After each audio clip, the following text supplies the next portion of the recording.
There has been much discussion on Facebook over the last few days about pride.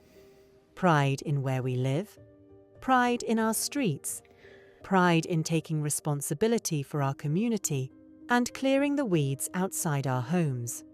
But do those who speak so readily of pride truly understand what it means?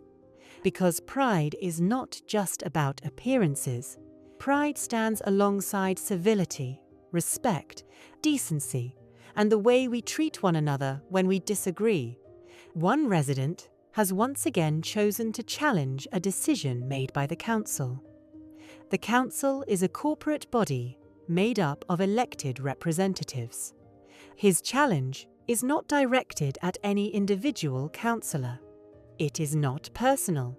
No names have been called, no individuals singled out. He is simply exercising his democratic right to question decisions, scrutinise actions, and ask whether the council has made the right choice. That right belongs to every resident.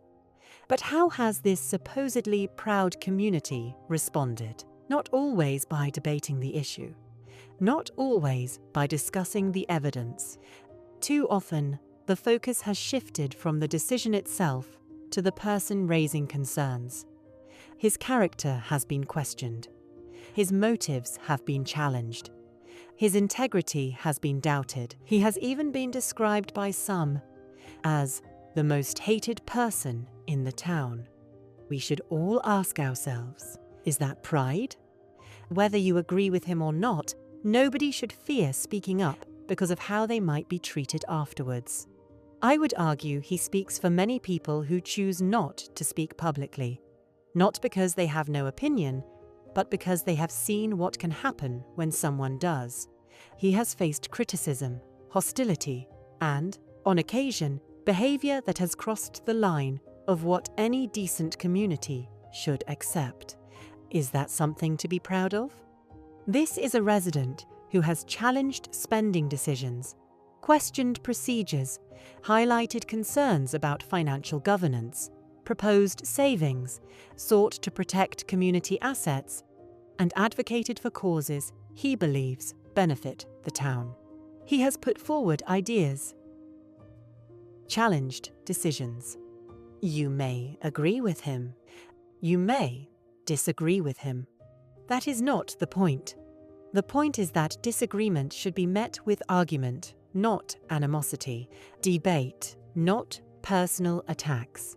Evidence, not insults. The issue before us is glyphosate. The issue is whether a decision affecting our town received sufficient scrutiny, consultation, and consideration of alternatives. Many neighbouring authorities have chosen a different path. Devon County Council, Cornwall, Exeter, West Devon, and East Devon have all reduced or moved away from glyphosate use in various forms. Whether those authorities are right or wrong is a matter for legitimate debate. What should concern all of us is whether that debate happened fully and openly here. Residents should expect decisions to be questioned. They should expect alternatives to be examined. They should expect evidence to be discussed. That is not an attack on democracy. That is democracy. The council has made a decision. Some residents support it, others do not. That is perfectly normal.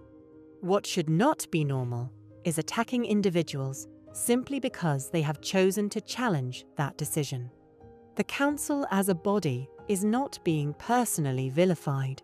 Individual councillors are not having their homes judged, their character questioned, or their place in the community attacked. So why is that treatment acceptable when directed at a resident exercising the very rights democracy depends upon? Weeds do not define a community. The true measure of a community is how it behaves when people disagree. Do we listen?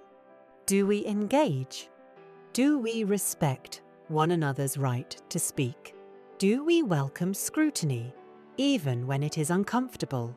Or do we seek to silence those whose views we dislike? If we truly care about pride, then let us show it. Show respect. Show decency. Attend council meetings. Take an interest in local issues. Ask questions. Challenge decisions. Support good ideas wherever they come from. Accept that reasonable people can hold different opinions. Because that is what a proud community looks like. And that is something truly worth being proud of.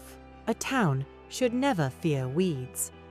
It should fear becoming a place where people are afraid to speak, because not all weeds are ugly.